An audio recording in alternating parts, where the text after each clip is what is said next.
Hello everyone, welcome to Commerce Studies. Today our topic is balance of payment. Guys, जो ये topic है ये Indian economy का important topic है। और अगर मेरी आपसे एक रिक्वेस्ट है कि अगर अभी तक आपने इंडियन इकॉनमी की जो इम्पॉर्टेंट क्वेश्चंस वाली वीडियो मैंने अपलोड की थी, अगर अभी तक आपने उसको नहीं देखा है तो एक बार एटलीस्ट उसे चेक कर लीजिएगा ताकि आपको प्रेपरेशन में हेल्प हो सके। और दूसरा मेरी आपसे रिक्वेस्ट है ये है कि कुछ स्टूडेंट्स हैं जो मुझे टेक्स्ट कर रहे थे कि हमें आपकी जो वीडियो की नोटिफिकेशन नहीं मिलती, तो आपको ना सब्सक्राइब जहाँ पे बटन लिखा हुआ है हमारे चैनल के नीचे, तो वहाँ पे सब्सक्राइब के साथ ना बेल आइकन बना होता है, उसे प्रेस करके ऑल पे टिक कर देना। आप ऑल पे क्लिक करोगे तो इससे क्या है कि आपको सारी नोटिफिकेशन वीडियो की मिलेगी कि जो मैं अपलोड करती हूँ। ठीक है, जो आपसे रेलिवेंट होती है आप उनको चेक कर सकते हो। ठीक है, तो ये क्या है कि हम ये दो चीज़ें थी आपको जो बतानी मुझे लगा था कि इंपॉर्टेंट है, तो पहले इन चीज़ों को आप कर लीजिए। उसके बाद में अभी हम स्टार्ट करें हमारा टॉपिक जो है बैलेंस ऑफ पेमेंट। ठीक है, अगर जो ये कंटेंट है ये कंटेंट हम बाद में पढ़ते हैं, वैसे मैं आपको सिंपल टर्म में बता देती हूँ कि बैलेंस ऑफ पेमेंट होता क्या है। देखो, एक कंट्री दूसरी कंट्री के साथ बहुत सारे ट्रांजेक्शन परफॉर्म करती है। जैसे हमने किसी कंट्री से एक्सपोर्ट कर दिया, किसी कंट्री को हमारी कोई चीज़ एक्सपोर्ट कर दी, उनसे कोई चीज़ हमने मंगवा ली, तो इससे क्या है कि हमें क्या करना पड़ता है, एक रिकॉर्ड मेंटेन करना पड़ता है कि कितना हमने एक्सपोर्ट किया, कितने हमने इंपोर्ट किया, कितनी करेंसी हमारी बाहर चली गई, कितनी करेंसी हमारे पास आ गई है। तो इसका एक रिकॉर्ड मेंटेन होता है, उसे हम कह देते हैं बैलेंस ऑफ पेमेंट। ठीक है, अब जो बैलेंस ऑफ पेमेंट है ये कंटेंट आपको समझ आ गया होगा, जो मैंने बोला ये चीज़ें यहाँ पे लिखी हुई हैं। ठीक है, तो आप एक बार इसका स्क्रीनशॉट लेके उसको रीड कर लीजिएगा, मैंने आपको बिल्कुल सिंपल टर्म में बता दिया। नेक्स्ट है कि देखो, जो बैलेंस ऑफ पेमेंट है उसमें तीन चीज़ें आती हैं। एक आती है इनविजिबल आइटम। इनविजिबल मीन्स जिसको हम देख नहीं सकते, जैसे कुछ सर्विसेज हैं, ठीक है, उनको देख नहीं सकते, तो वो भी हम एक्सपोर्ट इंपोर्ट कर सकते हैं। नेक्स्ट है विजिबल आइटम, जैसे गुड्स होंगी जिनको देख सकते हैं, टच कर सकते हैं, तो इनका भी एक्सपोर्ट इंपोर्ट हो सकता है। नेक्स्ट इज कैपिटल ट्रांसफ़र, कुछ कैपिटल रिसिप्ट्स होती हैं, कुछ कैपिटल हमें ट्रांसफ़र पेमेंट करनी पड़ती है, तो वो भी इसमें आ जाती है। तो तीनों चीज़ों का जब हम रिकॉर्ड मेंटेन करते हैं, visible item, invisible item and capital goods, ठीक है, तीनों का जब हम रिकॉर्ड मेंटेन करते हैं तो उसे बैलेंस ऑफ पेमेंट बोल देते हैं। अब कुछ फीचर्स मैंने यहाँ पे लिखे हुए हैं। फीचर्स क्या हैं कि first it is a systematic record. Balance of payment क्या होता है, एक सिस्टमेटिक रिकॉर्ड होता है और फिक्स पीरियड ऑफ टाइम के लिए बनाया जाता है। कॉम्प्रिहेंसिव होता है, डबल एंट्री टाइम सिस्टम उसमें फॉलो करते हैं। ऑल द आइटम्स, चाहे वो गवर्नमेंट हो नॉन गवर्नमेंट हो, सभी तरह की ट्रांजेक्शन्स को रिकॉर्ड करते हैं।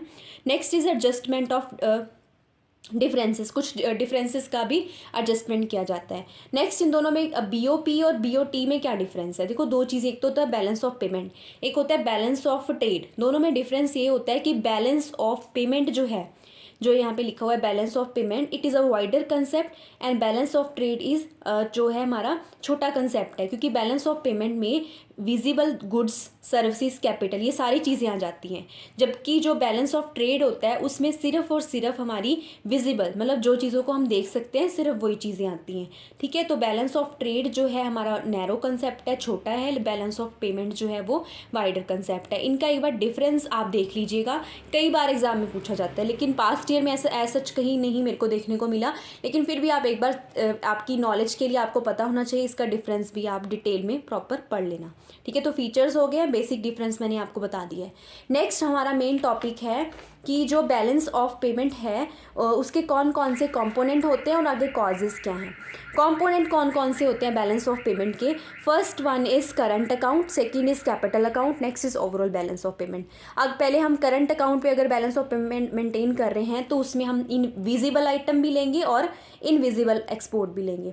मतलब टोटल एक्सपोर्ट हमने कितना किया, मतलब चाहे गुड्स हैं चाहे सर्विसेज हैं, टोटल करके हमने टोटल एक्सपोर्ट कितना किया।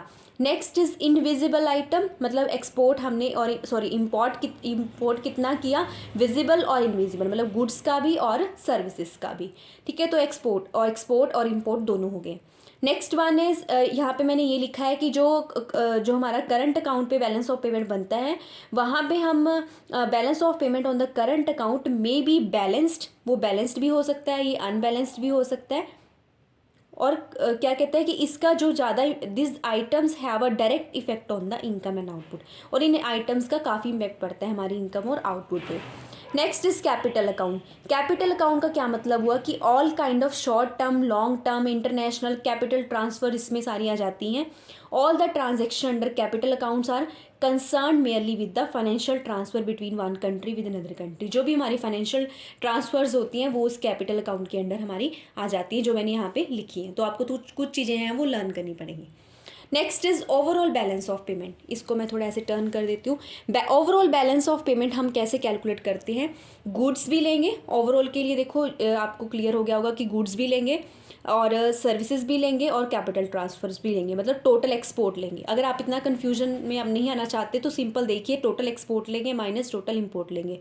अब टोटल का मतलब गुड्स भी आ जाएंगे, सर्विसेज भी आ जाएंगी, कैपिटल रेसिप्ट्स भी आ जाएंगी। ठीक है, तो ये हमारा था components, component of balance of payment. First is capital account, first is current account, second is capital account, next is overall balance of payment. I think आपको ये component clear हो गए होंगे कि इसके component होते हैं। Next one is what are the causes of unfavourable balance of payment. कौन से कारण हैं कि हमारा जो बैलेंस ऑफ पेमेंट है वो क्या हो जाता है, हमारा अनफेवरेबल हो जाता है। अनफेवरेबल का मतलब यहाँ पे ये है कि हमारा जो इंपोर्ट है वो ज़्यादा हो जाएगा और एक्सपोर्ट हमारा जो है वो कम हो जाएगा। ठीक है, तो इस जो टॉपिक को हम नेक्स्ट वीडियो में कवर करते हैं, क्योंकि ये जो वीडियो है वो काफ़ी लेंथी हो जाएगी। तो इसका सेकेंड पार्ट आप इसको कंटिन्यू कर सकते हो with the second part. Thank you everyone. अगर आपको वीडियो अच्छी लगी हो तो लाइक कर देना और चैनल को सब्सक्राइब कर देना, और इसका जो सेकेंड पार्ट है उसको ज़रूर देखना जिसमें हम कॉजेस और मेजर्स करेंगे। Thank you everyone.